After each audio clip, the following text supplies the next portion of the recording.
Hi guys, so today's video is quite a surprise. As you can see, I do have the Detolf back in my room, and that is because I do have a new hamster. So I did actually get a hamster. I have a Syrian Sable chocolate colored. I'm not sure if it's technically chocolate, but anyway, she's a brown sable Syrian, and her name's Charlie, and you can kind of see her nose sticking out right there. I was hoping she'd run around for this cage tour, but I don't think she's going to. She seems a little bit sleepy.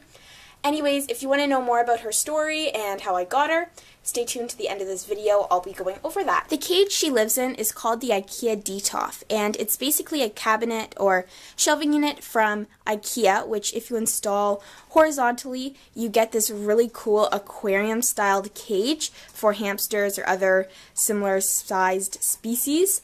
And I've used this for over 2 years. I've loved it so much, and so have my past hamster and my current hamster, Charlie. So I cannot recommend it enough. Now, I do get a lot of questions about what the lid is actually made of, because this cabinet doesn't come with a lid that's suitable for a cage. It's actually just a glass slate, so you can't use that, obviously, no ventilation. But the lid that I use is actually just from the hardware store. It is just wire shelving that you can buy basically at any hardware store. I got mine at Home Hardware, I think, and it was just cut to size, and it fits perfectly with this cage. As you can see, you just lift it up like this, and it's hinged at the back, and it just sits on this little wire bar. I really like this lid because it is not bulky, and I don't think it takes away from the cage. So I've tried to make this cage kind of fall themed by sticking to a fall inspired color scheme like oranges, reds, browns, that sort of thing.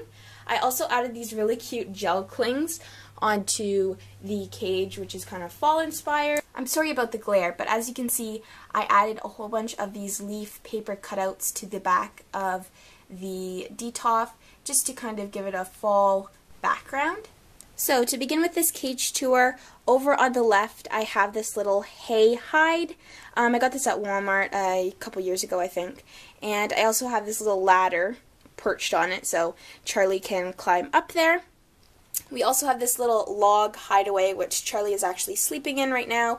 It's really nice because she actually uses hideaways, whereas my last Syrian would not use a hideaway at all, never went into them. We have a little wooden carrot, and then we have the little kitchen area. Charlie has her water dish and her food dish, which has a little bit of forage in there right now. I do not use a water bottle for Charlie, mostly because she prefers a water dish, and I much prefer water dishes for animals who can use them appropriately. Across from the kitchen, we have this little bendy bridge that is just straight. It's kind of like a platform, and we have a little loofah carrot. And then moving over here, we have a little pine cone and this little carrot garden patch toy. In the middle of the cage, we have the beloved driftwood reptile decor that I bought at PetSmart. This was Dumplings, my past Syrian hamster, his favorite thing ever, and after I cleaned it off a bit, I now use it for Charlie, and Charlie absolutely loves it as well. Then we have another carrot, since this is kind of like fall themed, harvest themed, and we also have a little destroyed willow bridge. The wheel that I'm currently using for Charlie is just the old Comfort wheel. It's I believe 8-inch, and I am planning on getting her a new wheel since this one is just a tad too small for her. It was okay for my past Syrian, but Charlie's a bit bigger, so she needs a little bit of a bigger wheel. And then right beside the wheel, we have this little corn husk tube covered in bedding. And then lastly, on the right side of the cage, we just have a deep layer of the Boxo bedding, which is the bedding that I use in her cage, plus a little litter box because I'm trying to see if she will use the litter box. Okay, so I have decided I will disturb Charlie just for the sake of this video, since she only really comes out at night, so I know I'm kind of being a bad hamster mom right now, but oh well. So here's the little sweetie pie. She is so tired right now. Oh, poor little thing. But this is Charlie. As you can see, she is a sable Syrian hamster, brown colored, and she's a girl, obviously, and she is long haired too. But because she's a female, she doesn't have as nice of a coat as, like, say, for example, males do. She has now discovered the little goodies that I left in her plate, so I think she's pretty happy. So I'll briefly just go over her story. Basically, I got her about a month ago, which I know is a long time. I'm sorry, this video was supposed to be filmed and up about 2 weeks ago, closer to Canadian Thanksgiving. So if we go all the way back to September, actually one of my parents' co-workers, basically they had to get rid of their hamster.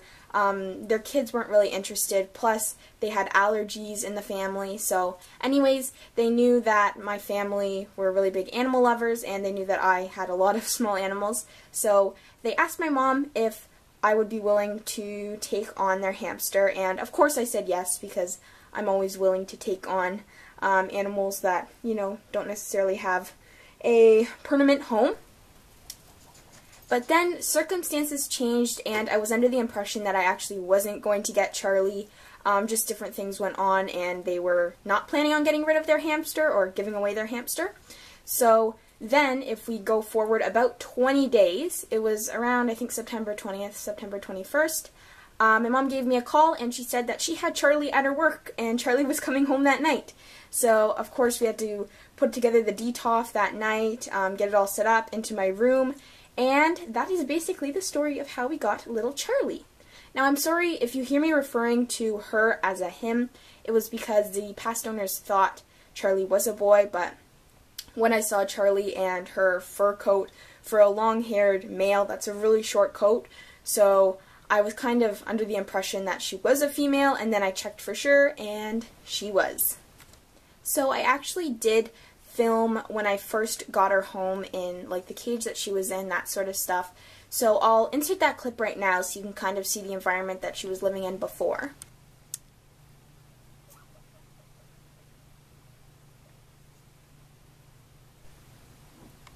So if you are educated in appropriate hamster care, you would know that her care wasn't ideal. And I'm not trying to say that the family didn't love this hamster, because she's super friendly. So obviously they did spend a lot of time with her, and I think the children really, really loved her. But I kind of consider them like a pet store victim, just because they basically followed everything that the pet store employee told them to do or told them to buy.